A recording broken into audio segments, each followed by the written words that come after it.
Hello everyone, this is your mentor Pranab Deri. Welcome back. So अभी देखिए, last जो session था उसमें आप लोगों ने देखा कि हाँ किस तरह से हम लोग 30 डिग्री और फिर 45 डिग्री यूज करके हम लोगों ने ये जो डस्टर था काफी इजीली हम लोगों ने कर लिया था। अभी देखिए मेरे पास ये जो सेट स्क्वायर है आप लोग को दिखाने के लिए लेके आया हूँ कि हाँ चलो ये दो सेट स्क्वायर होता है जिसकी मदद से एक्चुअली हम लोग इसको एक्सिक्यूट करते हैं। ये जो सेट स्क्वायर हो गया इसके साथ हम लोग 30 डिग्री जो था हम लोग का जो आइसोमेट्रिक व्यू है वो हम इसके साथ करते थे, और फिर ये जो है इसके साथ हम लोग जो है अपना जो एक्सोमेट्रिक व्यू है उसको हम लोग एक्सिक्यूट करते हैं। अभी देखिए ये जो दो हम दिखा रहे हैं, आई गेस आप लोग देखते हैं ऐसा लग रहा है कि काफी जाना पहचाना है। ये जो है आप लोग के ज्योमेट्री बॉक्स में होता है। जब से आप लोग क्लासेस में जब स्कूल में थे तब जब से आप लोगों ने इसको यूज करने लगा है तो हमेशा जो है आप लोग का ज्योमेट्री बॉक्स में आप लोग को दो सेट स्क्वायर दिखाई देता था, जो कि हमको भी पता नहीं था किसके लिए यूज करना था। मोस्ट ऑफ द टाइम क्या है हम लोग उसके साथ जस्ट खेलते रहते थे। पर क्या है अब जब आप लोग इसको ये फील्ड को जब परस्यू करेंगे और जब आप लोग को लगेगा कि नहीं अभी हमको इसको शीट में करना है, तब क्या होता है, तब ये जो सेट स्क्वायर है वो काम में आता है। ठीक है, तो अब क्या होता है ग्रेजुअली जो है जब हम लोग स्टार्टिंग लर्निंग प्रोसीजर में रहते हैं तब क्या होता है चीजें जो है हम लोग शीट में ही करते हैं, और जब धीरे धीरे जब चीजों को पता लग जाता है धीरे धीरे हम लोग सॉफ्टवेयर में मूव ऑन हो जाते हैं। जैसे कि हम पहले भी बोला है कि आजकल क्या है प्रेजेंटेशन में ज्यादा ध्यान दिया जाता है, तो इवन हैंडवर्क से भी क्या होता है हम लोग का जो सॉफ्टवेयर में जब काम करते हैं और ज्यादा प्रिसाइज होता है और नीट एंड क्लीन होता है। सिंपली क्या करना है, जो आपने बना लिया उसको प्रिंट आउट करके देना है, तो क्या होता है काफी इजी हो जाता है। सो आजकल मैक्सिमम टाइम देखेंगे कि हाँ चलो हम लोग क्या है जो सॉफ्टवेयर में ही काम करके फिर उसको एक्सिक्यूट कर देते हैं। पर उसके साथ साथ में हमने ये भी बोला था कि फ्री हैंड ड्रॉइंग्स क्यों जरूरी होता है। तो आप लोग एक बार रिकॉल बैक कीजिएगा कि फ्री हैंड क्यों जरूरत होता था। बिकॉज क्या होता है ऑन द स्पॉट जब हम लोगों को कोई एक चीज एक्सप्लेन करना पड़े तब हम लोगों को क्या है फ्री हैंड ड्रॉइंग्स जरूरत होता है, जो कि बहुत ज्यादा इंपॉर्टेंट होता है। ठीक है, सो अब जैसे कि आप लोगों को पता चल गया कि आइसोमेट्रिक व्यू होता है, फिर एक्सोमेट्रिक व्यू हो जाता है। तो अभी चलो हम लोग नेक्स्ट व्यू में जाते हैं कि जो कि हो गया हम लोग पर्सपेक्टिव व्यू। ठीक है, अभी देखिए जब हम लोग प्रेजेंटेशन का बात हो रहा है, ठीक है, अभी देखिए ये तो अपने ऊपर होता है कि हम लोग कौन सा प्रेजेंटेशन ज्यादा चूज करें अपने आप को एक्सप्रेस करने के लिए। पर ये है कि हाँ चलो अभी देखिए यहाँ पे जो है अगर आप लोग ये दो व्यू में देखेंगे ऑब्जेक्ट जो है थोड़ा आर्टिफिशियल टाइप लग रहा है। नहीं लग रहा है कि यार ये थोड़ा आर्टिफिशियल लग रहा है, क्योंकि अगर अभी हम लोग कोई ऑब्जेक्ट को देखेंगे, आप एक जगह पे बैठे और आप थोड़ा दूर आप अगर कोई एक ऑब्जेक्ट को देखें तो मोस्टली क्या होता है कि वो चीज जो है जो दूर रहता है उसको थोड़ा छोटा जैसा दिखता है ना, कि वो जैसे दूर होते जा रहा है वो थोड़ा छोटा होते होते जा रहा है। इवन इनफैक्ट क्या होता है जब आप लोग फोटोज खींचते हैं, आजकल जो है बहुत ही फेमस है ये सेल्फी वगैरह हो गया, तो उसमें क्या होता है कोई एक जन को अगर आप लोग फोटो खींचने के लिए देते हैं अपने मोबाइल से, तब क्या होता है जब वो फोटो खींच लिया और फिर आपने फोटो को देखा और उसने देखा अरे ये फोटो आप अच्छे से नहीं खींचे। क्यों नहीं खींचे? क्योंकि क्या है आपने ज्यादा हमको ऊंचा दिखा दिया, या अगर आप थोड़ा ऊपर से खींचते तो आप हमको छोटा कर दिए, तो आप बोले अरे आपको तो फोटो खींचनी नहीं आता है।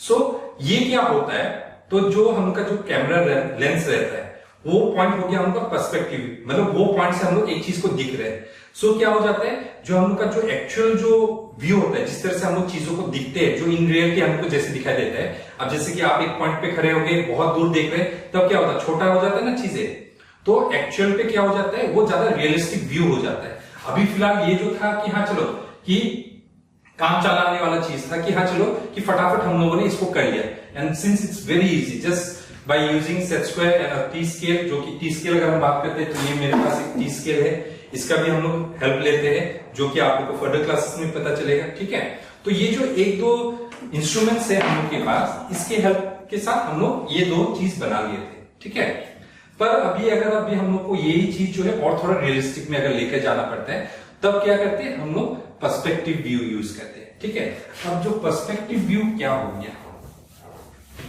अब जो जैसे कि अभी हमने बताया ही गया कि हाँ पर्सपेक्टिव व्यू जो है वो हमका एक्चुअल व्यू होता है, जैसे ऑब्जेक्ट्स को हम लोग देखते हैं, जैसे सामने हो गया फिर वो दूर जाते जाते वो छोटा होते गया, जो कि मैक्सिमम टाइम आप लोग देखेंगे। बहुत बार आप लोग सीनरी वगैरह बनाते हैं तब भी आप लोग ट्राई करते हैं कि जिस तरह से हम लोग देख रहे हैं वो इसी तरह से उसको बनाने के लिए ट्राई करते हैं कि सामने एक बड़ा सा क्या है। मोस्टली अगर अभी हम लोग सीनरी का भी अगर बात करते हैं, सबसे फेमस वाला सीनरी कौन सा हो गया अगर आप लोग भी देखेंगे तो कौन सा होता है कि पहाड़ बना दिया हम लोगों ने, ये पहाड़ बना लिया, घर बना लिया, घर भी हम लोग का इस तरह से होता है, फिर खिड़की आ गया, दरवाजा आ गया, सन तो होना ही है, सन भी मुस्कुराते रहना पड़ता है।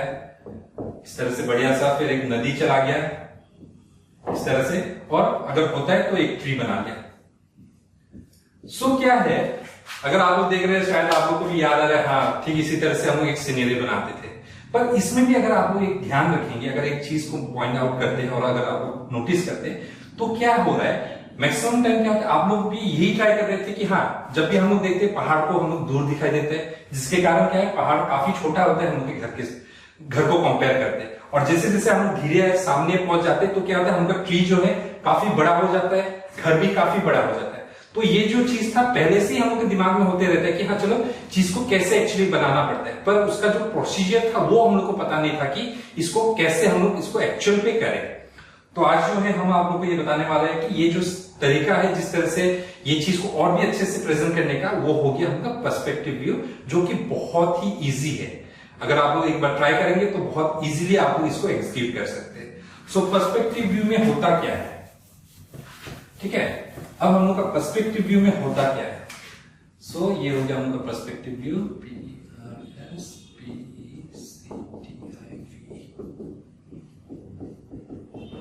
ये हो गया उनका पर्सपेक्टिव व्यू, ठीक है। पर्सपेक्टिव मतलब क्या होगा, सिंपली हम ये बात आपको समझाने ट्राई करें, जो कि हम आई पॉइंट जो रहता है हमका, आपका जो लेवल होता है, ये लेवल से हम लोग जो भी चीज को देखते हैं, जिस तरह से देखते हैं उसी तरह से इसको एग्जीक्यूट करते हैं, ठीक है। तो इसमें भी क्या होता है, हमका अलग अलग व्यू से, जिसमें हम लोग का एक हो गया one point perspective, one point हो गया, फिर हम लोग का 2 पॉइंट आता है, फिर हो गया हम लोगों का थर्ड वाला हो गया आपका 3 पॉइंट हो गया, फिर फोर्थ वाला हो गया 5 पॉइंट पर्सपेक्टिव। सो ये हो गया आपका अलग अलग पॉइंट पर्सपेक्टिव। अभी आप लोगों को लग रहा होगा कि ये 1 पॉइंट 2 पॉइंट 3 पॉइंट क्या होता है, ठीक है। सो अभी चलिए अभी हम लोग देखते हैं कि ये फर्स्ट वाला देखते हैं कि 1 पॉइंट पर्सपेक्टिव क्या होता है। अब 1 पॉइंट में क्या होता है, मोस्टली क्या है, हम लोग को एक चीज जब स्ट्रेट करके दिखा रहे हैं तब हम लोग ये 1 पॉइंट पर्सपेक्टिव यूज करते हैं, जिसमें सिर्फ एक पॉइंट लेते हैं। अब जैसे कि ये हो गया मेरा एक पॉइंट लिया, जो कि हम लोग का वैनिशिंग पॉइंट हो जाता है, ठीक है। मतलब ये पॉइंट जो हो गया, मतलब क्या है, जब हम लोग एक ऑब्जेक्ट को दे रहे हैं जहां तक मेरा व्यू जा रहा है, एक पॉइंट में जाके वो खत्म हो जाता है ना, बहुत ही छोटा दिखने लग जाता है, तो वो जो है ये जो हो गया हम लोग का इन्फिनिटी का पॉइंट हो गया, जहां पे वो व्यू जाके खत्म होता है, ठीक है। तो अब हम लोग चीजों को कैसे ड्रॉ करें। अब जैसे कि अभी हमका जो सिंपल जो डस्टर था उसको ही क्यों ना हम लोग फिर से इसमें एग्जीक्यूट करें। सो यहाँ पे जो है आप लोग को बस एक चीज ध्यान में रखना पड़ेगा कि जो लाइन जो था पहले हम लोग का आइसोमेट्रिक और एक्सोमेट्रिक व्यू में क्या हो रहा था कि लाइन्स हम लोग जब ड्रॉ कर रहे थे उसमें क्या हो रहा था, हम लोग का 30 और वर्टिकल जा रहा था इस तरह से, और एक्सोमेट्रिक व्यू में हम लोग का 45 जा रहा था और वर्टिकल जा रहा था, जिसमें हम लोग का व्यू और थोड़ा चौड़ा करके बन रहा था, जो कि ये हो गया। तो इसमें क्या हो रहा था, हम लोग सेट स्क्वायर का हेल्प ले रहे थे, जिसमें हर एक लाइन जो है हम लोग 30 और 45 में हम लोग इसको यूज कर रहे थे। पर अभी जब अभी हम लोग पर्सपेक्टिव व्यू करते हैं उसमें हम लोग का ये सेट स्क्वायर काम में नहीं आता है, ठीक है। तो इसमें क्या करना पड़ता है, हम लोग को एक पॉइंट लेना पड़ता है और ठीक यही पॉइंट से जो है हम लोग का लाइन्स को लेना पड़ता है। ये जैसे कि अभी हमने ये 2 लाइन लिया, ठीक है। सो अभी जैसे कि फॉर एग्जांपल पकड़ लीजिए हम यहां पे खड़ा है, ये हम यहां पे खड़ा है और हम यहां से मेरा व्यू दिख रहा है। सो ऐसा हो रहा है कि हाँ चलो हम यहां पे खड़ा है और डस्टर जो है मेरे ठीक सामने रखा हुआ है और थोड़ा डिस्टेंस में रखा हुआ है, तो ये व्यू किस तरह से दिखेगा। सो सिंपली क्या है, अब जो है हम पहले मेरा डस्टर को प्लॉट करेंगे, हमेशा वही प्रोसीजर होता है कि पहले उसको प्लॉट करो फिर इसमें हाइट रेस करो। पर इसमें क्या हो जाता है, थोड़ा एजम्पशन रहता है, ठीक है। इसमें भी प्रोसीजर है कैसे इसको एक्यूरेटली हम लोग बैठा है, पर ये जो है जब आप लोग फर्दर परस्यू करेंगे और भी हायर लेवल में जाएंगे तब आप लोग को ये चीज और भी अच्छे से आप लोग को डिटेल में सीखने मिलेगा कि कैसे ये चीज एक्चुअली विद प्रॉपर मेजरमेंट कराया जाता है, ठीक है। अभी फिलहाल जो है हम सिंपली ऐसे एग्जाम्पल के तौर से एजम्पशन करके दिखा रहे हैं आप लोग को। सो अब जो है हम वही चीज को इसमें प्लॉट करने वाले हैं। तो जैसे कि अभी हमने बताया कि सारा लाइन जो है एक पॉइंट से आना चाहिए, तो सिंपली अभी डस्टर के एक प्रोपोर्शन में हम ले लेते हैं, ऐसा नहीं कि बहुत बड़ा एक बना लिया, थोड़ा छोटा सा ही बनाएंगे पर कंपैरेटिवली थोड़ा बड़ा बनाएंगे। सो क्या किया हमने, यहां से लिया ये इस तरह से 2 लाइन ले लिया, फिर सामने से इसको खत्म कर दिया इस तरह से, और फिर ये एक हॉरिजॉन्टल लाइन ले लिया, इस तरह से हमने जो है इसको प्लॉट कर लिया। ठीक है, अब देखिएगा हम इसको डॉटेड करके रख देते हैं ताकि आप लोग के लिए इजी हो थोड़ा समझने के लिए कि हमने ये पॉइंट से ये लाइंस लिया है। ठीक है, तो ये तो हम लोग का प्लॉटिंग हो गया।